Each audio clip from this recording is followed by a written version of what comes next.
Valentina, seja muito bem-vinda ao Bio. Você sabe que quando a gente teve a ideia, né, quando a gente começou a planejar trazer convidados para o podcast, você estava no topo da minha lista. Eu falei, eu vou ter que encontrar uma forma de trazer a Valentina para Floripa para que a gente possa, enfim, gravar o nosso episódio juntas. Olá! Tudo que a gente precisa é uma desculpa para vir para Floripa. Valen, conta um pouquinho pra gente como começou a sua jornada com o yoga. Muito bem. Então, muito obrigada pelo convite. Fiquei muito feliz de saber que eu estava no topo da lista. A minha jornada com o yoga começa pela minha paixão pelo movimento do corpo. Na verdade, eu dancei durante muitos anos da minha vida, desde que eu era criança, bebê, assim, 3, 4 anos. Acho que eu fiz as minhas primeiras aulas de balé clássico. E eu dancei durante 23 anos da minha vida. E em um determinado momento, eu precisei meio que tomar a decisão se eu seguiria profissionalmente para esse lado, ou como professora, ou como bailarina clássica, ou se eu faria outra coisa, né? Iria estudar, enfim. E eu fui fazer um período de estudo numa companhia argentina chamada Julio Boca. E lá eu tive certeza que eu não queria ser bailarina profissional. E quando eu voltei dessa viagem, isso foi 2013, eu acho, alguma coisa assim. Quando eu voltei dessa viagem, eu decidi que eu ia parar de dançar. Foi uma coisa bem radical, assim. Mas eu tinha certeza de que eu precisaria fazer outra coisa que movimentasse o meu corpo. E eu não gostava de academia, enfim, e precisava achar outra coisa. E na época, o meu marido, que é fotógrafo, ele tinha feito um ensaio de uma professora de yoga, que era uma professora de Ashtanga, lá de Porto Alegre. E ele me mostrou as fotos, ele disse, nossa, eu acho que é uma coisa que é esteticamente super bonita e talvez tu vá gostar, talvez vai te interessar pela estética da coisa. E eu achei lindo aquele ensaio e entrei em contato com a professora, a Bianca Ordarri, que foi a minha primeira professora, e comecei a fazer umas aulas de Ashtanga, assim, de yoga, que eu nem sabia que existia diferentes tipos de yoga ou coisas assim. E na minha primeira aula, eu lembro que ela falou que eu ia fazer uma determinada respiração e que eu ia suar e sentir muito calor. E eu lembro que eu pensei assim, tipo, duvido, porque eu não sou uma pessoa que sua muito. E eu, sabe, meio desconfiada. E aí eu fiz a respiração, fiz o Surya Namaskar A, B e tal, e aquilo me fez suar e me fez sentir calor. E eu lembro que eu pensei, nossa, esse negócio funciona. E ela sugeriu, né? Ela disse, o ideal é que a gente tenha uma prática constante, assim, no mínimo 3, 4 vezes por semana. E aí, pra mim, aquilo também, eu vinha de uma disciplina que era diária, então era muito fácil e muito óbvio também entender que se eu queria me dedicar pra alguma coisa, eu precisava fazer aquilo com constância. E foi assim que eu cheguei no Ashtanga, sem saber exatamente aonde eu estava, mas extremamente encantada pelo aquele fluxo de movimentos que atravessou o meu corpo e que fazia total sentido, assim. Então, foi como eu cheguei no yoga, através do movimento. E foi uma jornada ininterrupta. Você começou... Foi uma jornada ininterrupta. Que legal. Começou a fazer cada vez mais sentido, tanto a parte física. Logo em seguida, ela também já me chamou para participar de um grupo de estudos, que era um grupo de estudos dos Yoga Sutras com os áudios da Glória. Na época, a gente comprava o CD, né? Eu lembro E eu não fase. não sabia o que era Yoga Sutra, eu não sabia nada. Daí ela me deu um livro do Swami Dayananda, que era O Valor dos Valores. E ela disse assim, lê esse livro, acho que vai ser legal. E eu li também sem entender muito, porque ele tem bastante palavras em sânscrito, e eu fui meio que fazendo as coisas que ela me convidava, eu fui indo. Aí eu fui pro grupo de estudos de Yoga Sutras, peguei na metade do caminho, assim. Mas, de alguma forma, todos esses pontos começaram a fazer muito sentido. Tanto a parte do movimento, quanto a parte do estudo e filosofia, e eu acho que eu encontrei no yoga respostas para perguntas que nem eu mesma sabia que eu tinha. Talvez por isso eu tenha ficado. E foi ininterrupto, prática diária praticamente desde o início. Lá sei eu, 12 anos. Não precisa fazer a conta. Não. E como foi esse esse movimento, já que a gente falou de movimento, de uma praticante para uma professora, e aí depois de uma professora para alguém que assume uma posição numa direção de uma escola, que eu acho que aumenta ainda mais a responsabilidade, né? Eu acho que são 3 níveis de responsabilidade. São papéis diferentes, né? Que se convergem na mesma pessoa, mas são papéis diferentes, que exigem coisas diferentes, sem dúvida. Foi tudo bastante orgânico. Quando eu comecei a praticar yoga, eu nunca pensei em dar aula, porque eu já tinha feito a experiência de dar aula de balé para criança, e eu tinha certeza que eu não queria ser professora. Que ironia, então, né? Então nunca passou pela minha cabeça, assim, nunca foi um plano de ação ser professora de yoga. Mas, claro, a gente vai se envolvendo com a prática cada vez mais, e se envolvendo com a comunidade. Aí, na época, minha professora, a Laura, ela engravidou e me chamou para dar algumas assistências para ela. Depois eu assumi algumas turmas da noite, e aquilo passou a fazer muito sentido dentro da minha rotina, que é essa coisa da transmissão, né? Da gente transmitir aquilo que a gente sabe e aquilo que a gente experiencia. E daí, em 2016, eu fiz a minha primeira viagem para Mysore também, né, para estudar com... Em 2016? 2016. Para estudar com Charati. E também foi uma coisa muito... Eu acho que quando eu me inscrevi, eu não fazia a menor ideia do que eu estava fazendo, sabe? Tipo, tava indo. E fiquei 3 meses na Índia, isso foi outra loucura também. Eu lembro de chegar lá e ligar pro meu marido, pro Dudu, e dizer assim, como que tu deixou?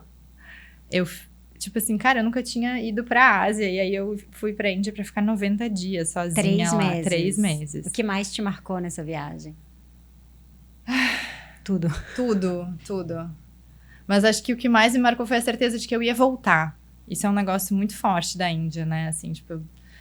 Eu saí de lá toda quebrada da prática, de coisas, né? Enfim, temporada. A gente sai quebrada por dentro, intenso, né? muita coisa. E depois viajei sozinha também um tempo, para conhecer outros lugares. Mas eu tinha muito essa coisa, tipo, essa certeza muito forte de que eu voltaria para lá, assim. Acho que isso foi o que mais me marcou. Entre muitas outras coisas, né? Assim, acho que a cultura indiana a gente também aprende a ser um grande observador das coisas, né? Isso é uma coisa que eu exercito sempre que eu vou para lá, porque é tudo muito diferente e algumas coisas nos são bastante estranhas e bastante desconfortáveis, né? Tem muitas coisas da cultura indiana que são desconfortáveis para nós, fisicamente, mentalmente, moralmente, né? Mas é lançar esse olhar sobre algo que é muito diferente e do qual a gente não tem a vivência necessária para fazer qualquer tipo de julgamento. Então, a gente se torna só um observador daquilo que acontece, sem querer que aquilo mude de alguma forma, né? Enfim, acho que isso é uma grande lição da Índia também. Então, fui para a Índia pela primeira vez, voltei pela segunda, e quando eu fui pela terceira vez, 2019, daí eu ganhei as bênçãos, né, do Charati, autorização, e aí foi quando eu decidi abrir a escola, assim, aí eu já dava aula num espaço que não era o espaço onde eu praticava, era uma sala dentro de uma clínica de quiropraxia, mas a gente não tinha, aí já dava aula com a Martina dava aula lá também. A gente não tinha muita liberdade de horários, né? A gente tinha os horários das aulas, mas às vezes a gente queria fazer uma atividade extra no sábado e não podia usar a sala. Aí queria fazer tal coisa, não podia, porque a sala... Aí aquilo começou a nos incomodar e a gente sentiu muita necessidade de ter um espaço só nosso, onde a gente conseguisse colocar, de fato, as coisas que a gente acreditava em movimento. E aí foi que nasceu o Mysore Yoga Porto Alegre, 2019, quando eu voltei da Índia. A gente abriu em agosto, acho que foi.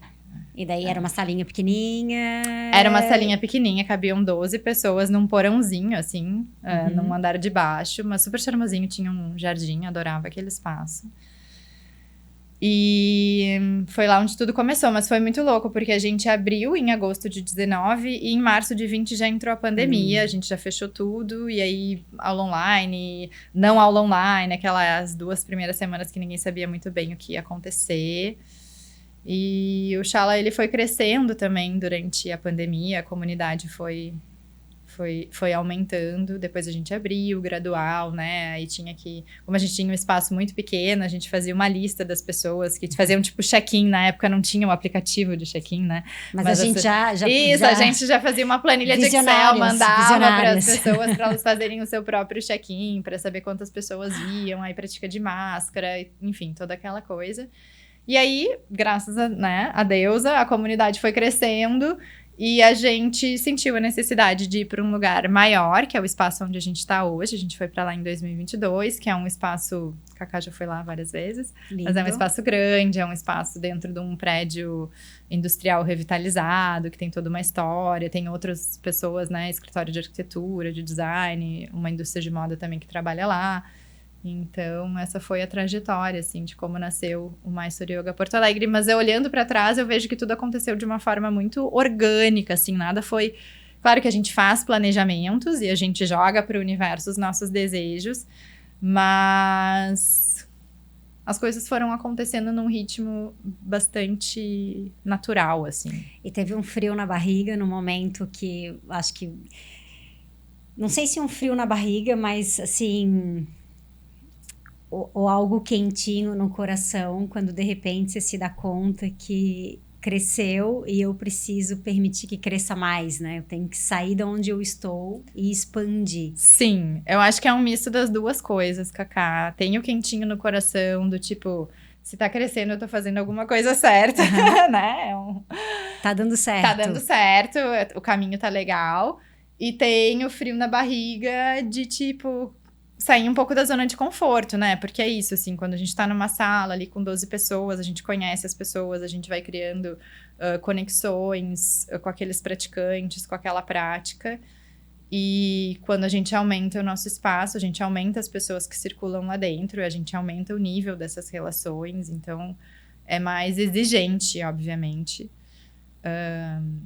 A gente pode fazer, né, receber mais professores, convidar mais professores, fazer mais eventos, o que é incrível, mas também dá mais trabalho. Então, a gente também tem esse friozinho crescer na barriga. Trabalho. É crescer dá trabalho.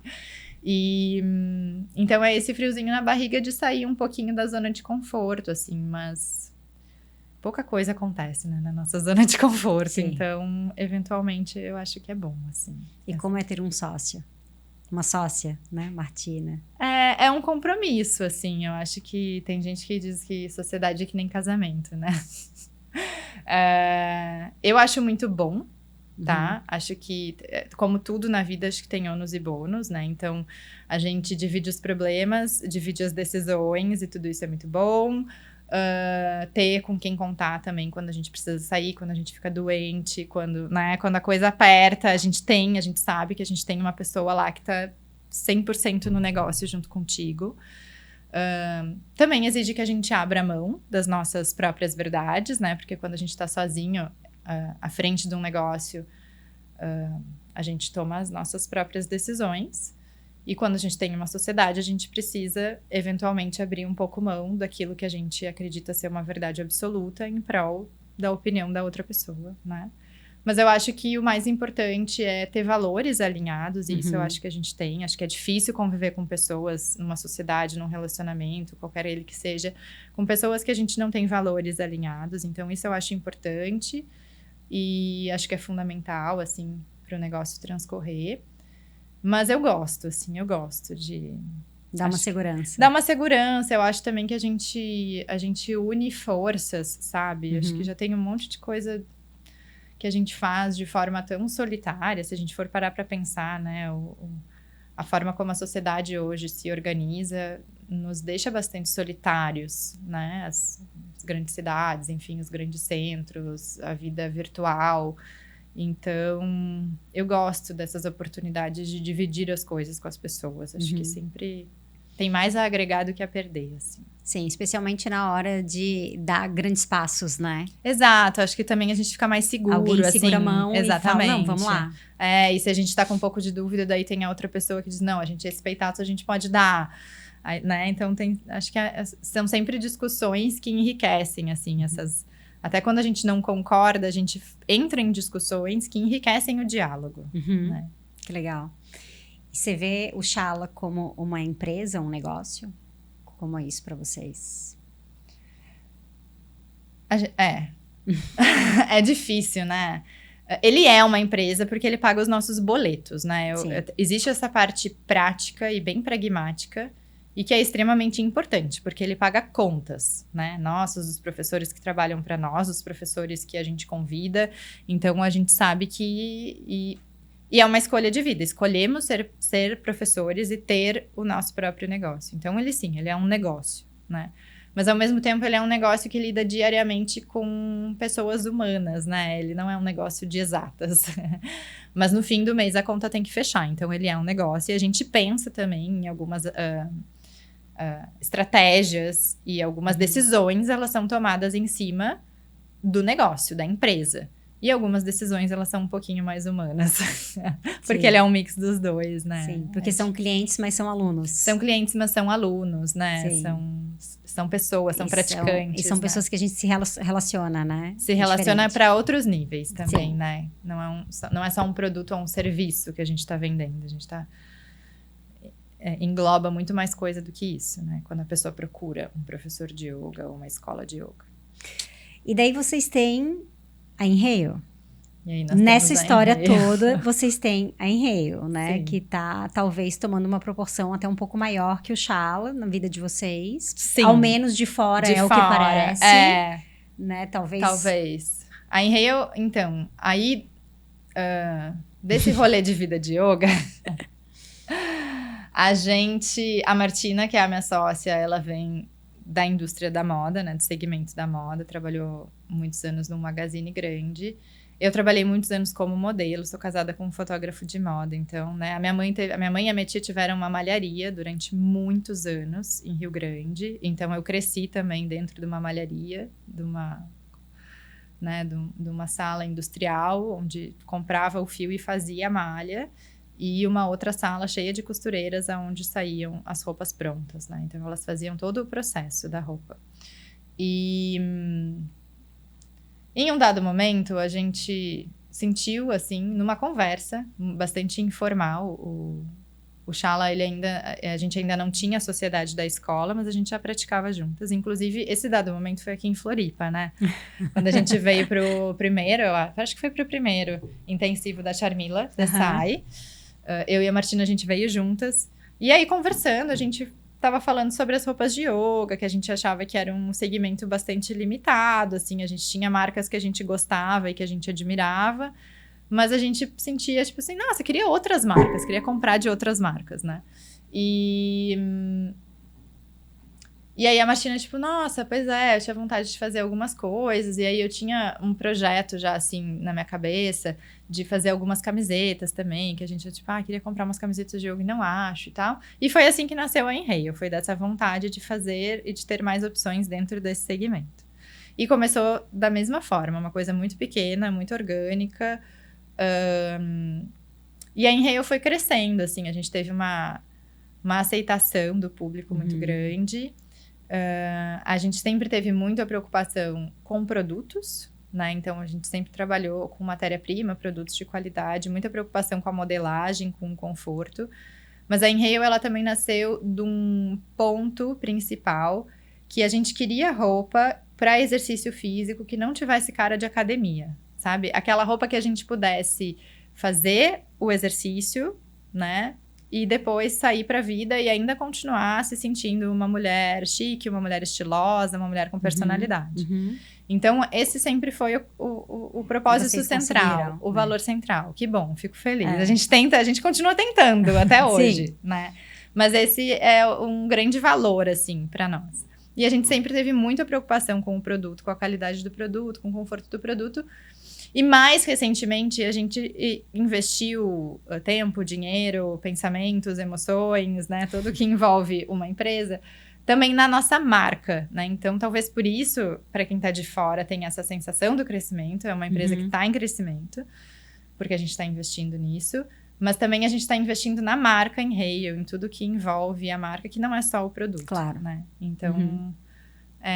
hoje ela talvez ocupe, na nossa rotina, talvez ela ocupe um espaço um pouco maior do que a escola, né? De tempo, de dedicação, de trabalho. Hoje a Inhale, ela é um pouco o papel não principal no sentido de importância, mas no sentido de tempo mesmo, que ela exige da gente, assim.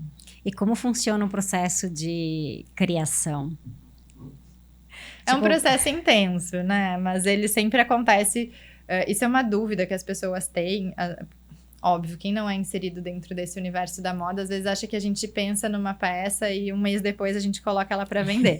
E não é assim que funciona, né? Tipo, um processo de criação de coleção, desde da escolha das cores, escolhas dos tecidos, escolhas dos conceitos, das modelagens, aí pilota, ajusta, experimenta. Isso demora muitos meses até que a roupa, de fato, chegue no site para vender e possa ser enviada para o cliente, né? Então, é um processo que funciona a 4 mãos, né? A Martina fica um pouco mais à frente dessa parte de direção criativa da marca, mas o processo de escolha de cores, tecidos, modelagens é uma escolha a 4 mãos. A gente experimenta, né? Tudo que a gente bota no mundo foi experimentado em diversos exercícios físicos para ver se funcionava. E a gente também escuta, né, o nosso cliente, então tem coisas que a gente sabe que os clientes, as nossas clientes querem e esperam que a gente faça, então a gente traz isso também de volta nas coleções. Mas é um processo longo, assim, o que mais me surpreende é que algumas pessoas acham que é um processo muito curto, assim. Sim. Né? Então, a roupa tá pronta, mas aí tem que fotografar a coleção, aí tem que cadastrar produto, aí tem que produzir um lote inicial para começar a vender, depois a gente faz algumas reproduções de algumas coisas, né? Mas assim, a primeira leva, ela precisa ser consistente, né? Para não dar quebra de estoque. Então, até isso tá no site liberado, tem um trabalho de meses, assim, muitos meses. E a Enreio tem uma peça que é assim, para ti, algo que marca ela como... Eu tenho uma péssima, assim, uma dificuldade terrível de escolher favoritos, né? Não tenho nada favorito na vida porque eu não consigo escolher. Mas, mais do que uma peça, eu acho que a gente tem os nossos macacões, eles são o nosso carro-chefe, assim. Sempre que tem lançamento de coleção, os macacões são sempre o que mais vende. Uhum. Independente do modelo. Claro que a gente tem modelos que estão se provando, assim, né? Então, a gente tem o nosso primeiro macacão, Free Move, que até hoje as pessoas pedem pra gente fazer aquele cruzado nas costas. A gente tem agora o Voo, que é um modelo mais recente, que tá maravilhoso, muito confortável. A gente tá fazendo em várias cores, tá vendendo em todas as cores que a gente faz. Então, a gente tem algumas modelagens específicas, mas no geral é sempre o macacão, assim. O macacão é o que mais tem procura, aceitação. E eu, como se eu fosse cliente, eu de fato acredito que os macacões da Enreio, eles vestem muito bem, assim. E é engraçado, porque antes de praticar yoga, eu não usava macacão. Eu tinha até um preconceito, assim, com macacão, sabe? De vestir uma coisa inteira. E hoje eu amo, assim, amo usar macacão. E tem um erro? Teve alguma coisa que vocês falaram? Aí, essa gente teve não um monte. Não, erro é o que mais tem, né? A gente só chegou aqui por causa deles, inclusive. Mas sim, tem coleções hoje, assim, que... Falando por mim, né? Não posso falar pela Martina que não tá aqui. Mas falando por mim, tipo, tem coleções hoje que eu olho e digo, gente do céu, mas como é que eu botei isso no mundo? Assim, tipo, umas camisetas, tipo, nossa senhora. Ou conceito de foto, enfim. Mas é que eu acho que as coisas mudam, as coisas mudam também, né? Se a gente olha fotos da gente de 20 anos atrás, a gente também diz, gente, como que eu vestia essa roupa? Como que eu usava esse penteado, esse cabelo, enfim. O nosso conceito também de belo, esteticamente, né? Ele também vai se transformando, porque a gente vai juntando referências e as coisas vão mudando. Mas, assim, de fato, tem coisas que hoje eu olho e, tipo, gente, jamais que não necessariamente isso de é novo. um erro, né? Não, Só foi... E erros tem, assim, erros de lançar coleção com, de novo, né? A coisa da quebra de estoque. Porque, de fato, a produção, né? É um setor delicado, o setor de produção, né? De trabalhar com as costureiras, de alinhar o trabalho, de chegar pra gente como a gente precisa que a peça chegue. Então, até a gente formar esse nosso staff de costureiras, assim, é um trabalho árduo, assim. E tem, assim, tem erros de lançar coleção com menos peça em estoque, aí dá quebra, deixa de vender, né? Porque se a pessoa entra no site e não tem aquela peça, talvez ela não volte, por mais que a gente avise, chame, ó, a peça que tu estava esperando chegou, mas aí já perdeu o time do cartão de crédito, daí a pessoa já comprou de outra marca. Isso é um erro, né? Dentro de uma empresa, de um fluxo, de um processo empresarial, isso é um erro. Então, a gente teve, mas a gente acredita que conseguimos aprender com todos os erros que a gente teve, assim. Alguns mais graves, outros menos, mas todos serviram de boas lições, assim.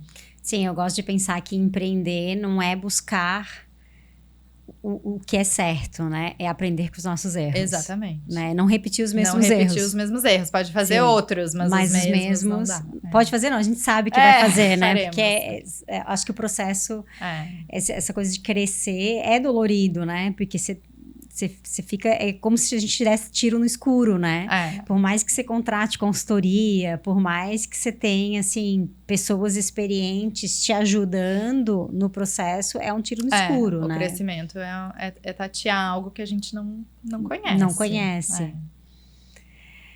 E falando um pouquinho, assim... Acho que você falou um pouquinho da tua história no sentido de que você foi bailarina, você daí contou do yoga, daí você agora contou um pouquinho da história da Enreio. Como foi a tua infância? Tu acha que a tua infância te trouxe até o lugar onde você tá de alguma forma? Eu acho que sim. Acho que sim.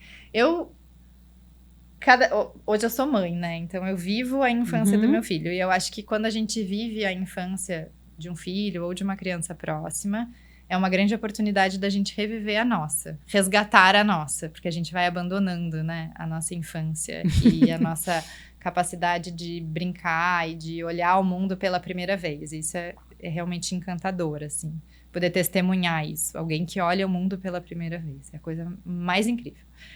Mas a gente revisita um pouco a nossa, né? E eu acho que eu tive primeiro uma infância muito feliz, uma infância no interior, né? Então eu não sou de Porto Alegre, eu sou de Rio Grande.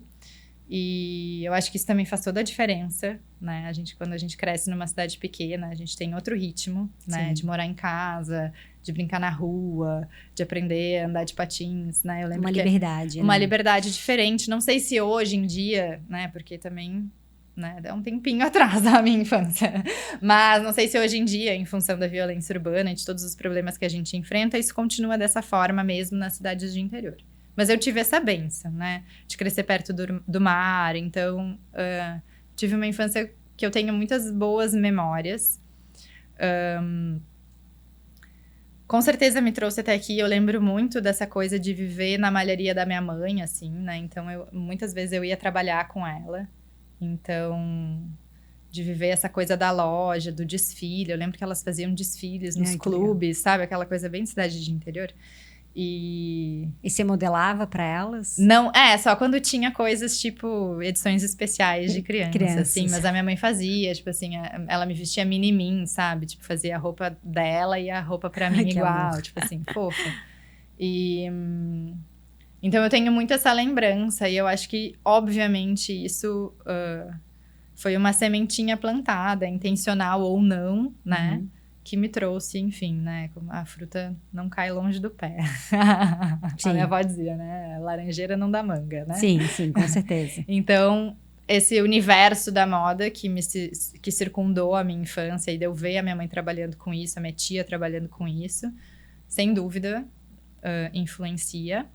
E essa coisa de eu ter dançado também, assim, desde pequena, é uma coisa que me marca muito forte. Eu acredito muito na potência do movimento, sabe? Na importância que é a gente conhecer o nosso próprio corpo. E a gente só conhece o nosso próprio corpo quando a gente movimenta ele. A vida acontece em movimento, né?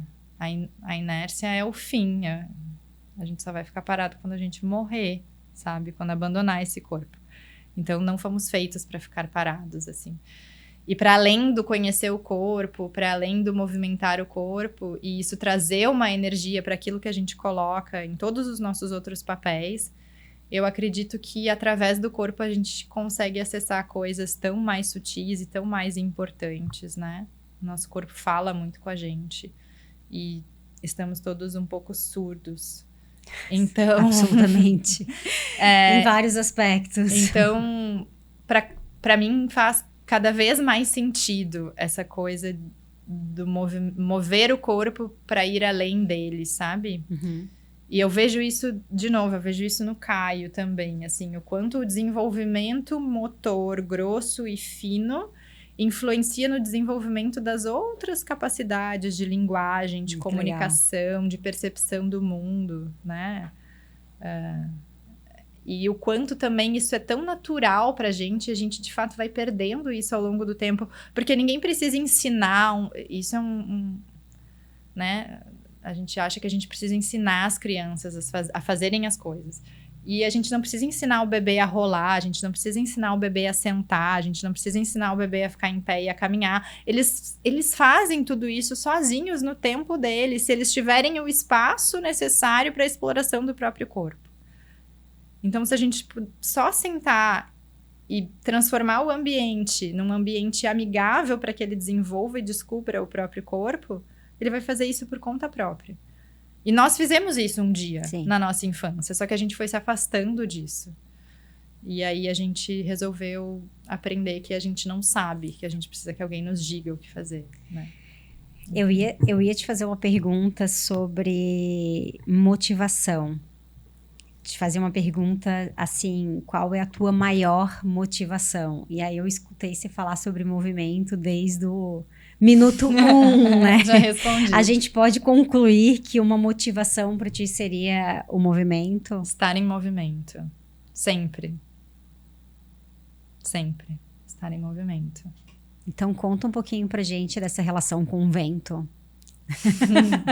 Gente, essa mulher faz coisa, hein? Depois olha quem fala, né? Não, mas peraí. Então, agora eu ando um pouco afastada, né? Esse negócio da maternidade, assim, não consegui engatar de novo. Mas tá nos planos.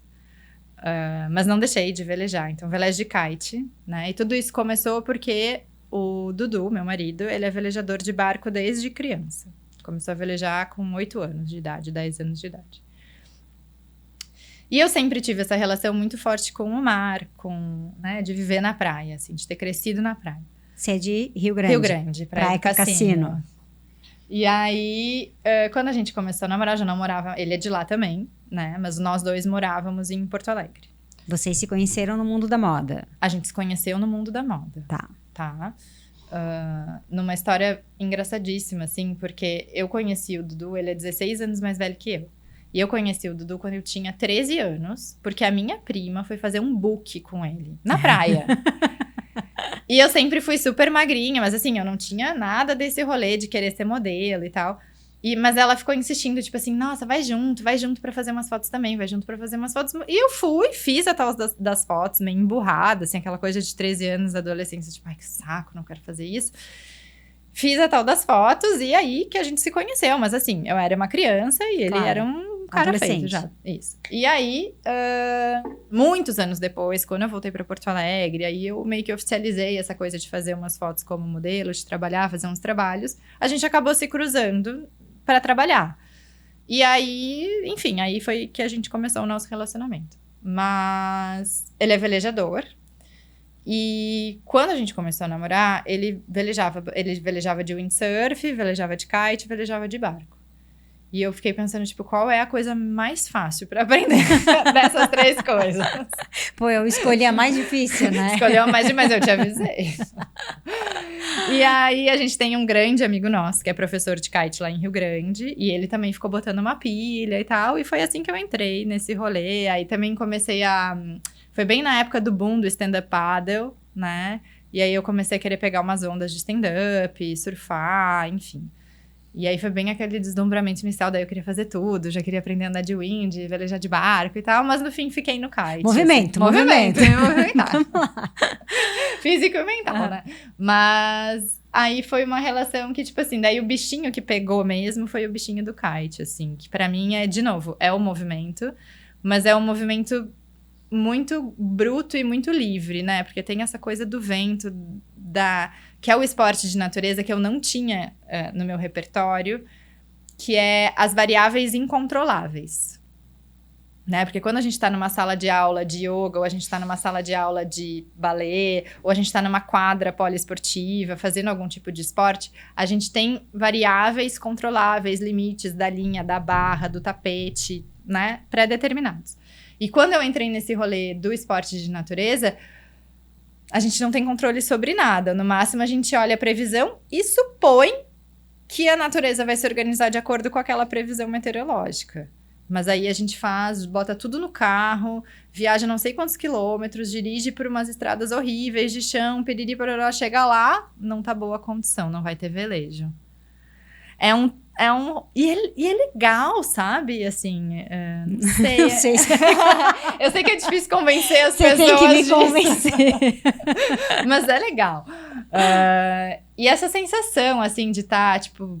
Né, lá no cassino a gente tem 6 quilômetros de moles, assim, a gente, na melhor condição lá de vento, né, a gente veleja por esses 6 quilômetros, a gente tá 6 quilômetros mar adentro.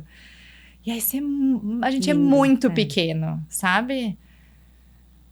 Naquela imensidão, assim, cara, e essa sensação é muito boa, porque de fato não somos tão importantes, né, assim... Sim, são pontos de vistas, né? Pontos de vistas, eu tive um pouco de, assim, uma experiência muito chula comparado com a tua, de me relacionar com esportes de natureza, mas ao mesmo tempo que eu conseguia perceber essa expansão e essa pequenez, né? Me ver assim tão irrelevante, ao mesmo tempo me deixava, assim, extremamente aflita a insegurança do perigo constante. Sim. Né? Como se lida com isso? Pessimamente. Não pior que eu. Talvez não, porque eu insisti, né? Tipo assim, porque eu tô fazendo. E não abandonei. Mas eu tinha muito medo. Muito medo, assim. Tipo, o medo foi realmente um grande obstáculo. Eu demorei horrores pra aprender. A maioria das pessoas que nunca fizeram nada, além de assistir TV no sofá, aprendem kite mais rápido do que eu. Eu demorei pra aprender, porque eu tinha muito medo. Né? E eu brinco que esse nosso amigo que foi meu professor, o Lúcio, ele fez tipo tratamento de choque, ele dava aula com bote e eu ficava na borda do bote assim, agarrada no kite, tipo, não quero ir, um dia ele pegou e chutou minhas costas, tipo, vai! E um dia, quando eu já tava meio que velejando sozinha, ele pegou o bote, saiu da água e eu tava lá sozinha, tipo, cara, preciso sair daqui sozinha, vai dar tudo certo, enfim. Mas é um trabalho mental, assim, fazendo relações com a nossa prática, por exemplo. Tipo, vai fazer um drop back. E é treino, né? A gente treina o medo. Vai estendendo a corda, né? Vai estendendo a corda, aí a gente também vai dominando a técnica. E aí a gente vai se sentindo um pouco mais segura, a gente vai ganhando um pouco mais de autonomia. Não, tá, eu posso fazer isso, eu posso ir até lá. E claro, eu acho que existem muitas pessoas que velejam de kite de uma forma muito mais livre e intrépida do que eu. Eu sou sempre um pouco mais conservadora. Mas tudo bem, porque o meu conservadorismo já é grande coisa pra mim, sabe? Assim, hoje eu faço coisas que se eu perguntasse pra Valentina de 2000 e...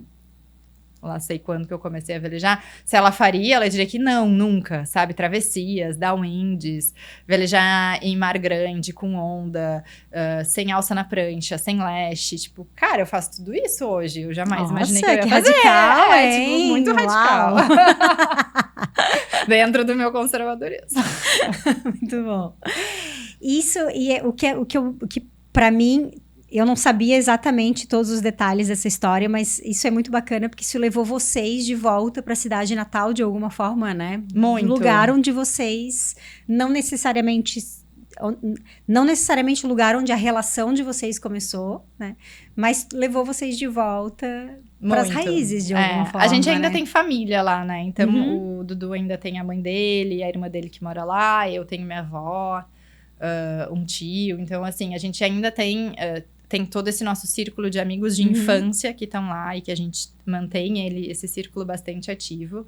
Mas, sem dúvida, foi um fortalecimento de raízes que eu acho muito bonito, assim, de voltar. E essa coisa da gente querer voltar para da onde a gente é, sabe? Porque isso também é uma coisa, simbolicamente, eu acho que a sociedade está sempre nos cobrando um certo tipo de melhoramento. E esse tipo de melhoramento, ele é sempre afastando daquilo que a gente é ou era primordialmente, né? A gente tá sempre querendo ser melhor do que aquilo que a gente era. E quando a gente volta para um lugar, mesmo que seja de uma forma diferente, né?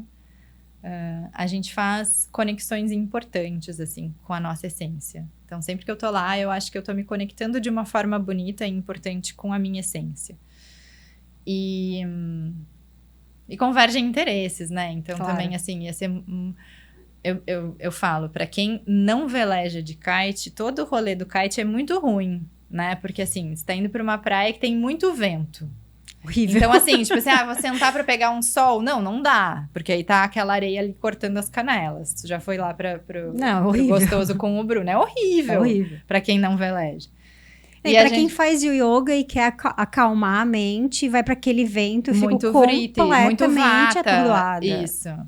E aí também, às vezes a gente faz uns rolês que é um pouco, assim, né? Fora de mão, vamos falar assim, pra ser querido. Sim. Mas, tipo, né? Pra ser querida. Então, assim, eu brinco, pra velejar de kite tem que gostar da função, porque a gente passa mais tempo arrumando as coisas e desarrumando as coisas do que velejando de fato, assim. Uhum. Então, quando os dois gostam, daí facilita, né? E o Caio tá junto. O Caio vai ter que gostar. Ele vai ter que gostar. O Caio, em algum momento, ele vai ter que gostar de velejar. Né? Senão, a gente vai ter que encontrar uma outra forma de fazer a família viver em harmonia. Exatamente. Já projetando, né? Coitado do Caio. Mas assim, ele nasceu num ambiente em que o movimento vai inspirar ele constantemente, né? Claro que a gente não sabe, a gente nunca sabe o que pode acontecer, mas ele vem tendo esse estímulo desde sempre, né? Desde sempre. Isso é legal. Eu falo que assim, o que cabe a nós, que é plantar a semente, a gente tá fazendo a nossa parte. Botamos na natação, a gente leva pra praia, ele vai enquanto, né, eu vou velejar, o Dudu fica com ele, o Dudu vai velejar e fica com ele, mas ele tá sempre ali, no rolê com a gente. E o Caio foi pra Índia com vocês. Conta um pouquinho pra gente. O Caio foi pra Índia. Não só levo ele pra praia, como levei ele pra Índia também. Levei ele pra Índia. Da onde veio, assim, de repente, eu quero ir pra Índia, vamos junto? Foi isso, assim, eu tava com uma saudade muito grande, eu tinha feito a minha última temporada em 2022, engravidei em 2023. E aí, 2024 teve temporada, eu não fui, o Caio era super pequenininho. E aí, quando abriu a temporada de 2025, eu falei pro Dudu, nossa, eu queria muito ir, eu tô com muita vontade de ir pra Índia. Mas não sei, né? Tem o Caio, não sei se tu iria, se a minha mãe iria, tipo, assim, quem que eu colocaria, né, no rolê pra levar o Caio? E ele, e abre com muita antecedência, né? Daí eu disse assim, cara, eu vou me inscrever e eu vou ver, assim, tipo, o que o universo responde. E aí depois eu decido o que eu vou fazer. Eu me inscrevi sem saber se eu ia exatamente. E aí eu fui aprovada, e aí eu fiquei um tempo nessa coisa, tipo, vou, não vou, decidi ir, e aí comprei passagem, enfim. Aí a gente teve, né, a passagem do Charati em novembro, que foi quase uma mudança de plano, eu tive que reafirmar a minha vontade de ir, porque eu pensei, né, em cancelar a viagem, em não ir mais, vale a pena deslocar todo mundo pra lá, por uma coisa que é só minha. Isso também foi um vrite, assim, na minha cabeça, né? Um pensamento recorrente. Será que é uma escolha egoísta que eu tô fazendo, né? Tipo assim, tô mobilizando financeiramente, de tempo, de riscos, né? Todo mundo pra um rolê meu. Será que eu não podia esperar mais um ano? Isso, enfim, muitas coisas. Mas no fim, eu fui. Levei o Caio, levei o Dudu, deu tudo certo. Eles aproveitaram a viagem mais do que eu, amaram. Foi super tranquilo, assim, todas as minhas ansiedades e todas as minhas preocupações se mostraram muito maiores do que elas precisavam ser, como quase sempre são. Tiramos de letra e o Dudu falou, cara, depois que a gente foi com o Caio pra Índia. Então, meio que agora a gente pode fazer qualquer coisa. Tipo, abriram... Abriu o leque, total. Agora, tudo que a gente fizer vai ser menos radical do que levar ele pra Índia. Então, tá bom. Que legal. Valen, me fala assim, se você pudesse, deixa eu formular isso. Qual o seu maior diferencial? Como você se vê assim, não diferente dos outros, mas importante para os outros, para o funcionamento de um todo, assim. Tá, nossa, que Mãe difícil. de família, dona da empresa, diretora de um chala. De repente, a gente parece tão insignificante, mas se a gente muda a perspectiva, acho que a gente cresce tanto. Como você se vê? Qual que é esse diferencial que você tem? Ela deixou o pior pro final. Eu não quis te dar esse spoiler antes, Boa. porque você ia pensar. Ia pensar, tem coisas que é melhor fazer sem pensar. Bom, assim, sem querer romantizar nada desses papéis, mas eu acho que uma coisa... E também sem querer romantizar o trabalho, assim, mas acho que uma coisa importante pra mim, e que eu acho que eu deixo escorrer pra fora, é que eu gosto muito do que eu faço. Não acho que todo mundo precisa gostar e amar o seu trabalho pra fazer ele de uma forma competente e de uma forma que o trabalho ele sirva para o que ele serve, que é pagar as contas, né? A gente pode se realizar através de muitas outras coisas que não o trabalho. Mas eu tenho uma grande bênção na minha vida de ser uma pessoa realizada com aquilo que eu faço. E eu acho que isso transcorre, né? Quando a gente fala de relacionamentos de trabalho, sociedades, alunos, relação professor-aluno, marido-mulher, mãe, né? Eu hoje me sinto muito em paz com os papéis que eu executo. Eu acho que isso pode ser um diferencial, Sim. né? E também tenho aprendido muito que...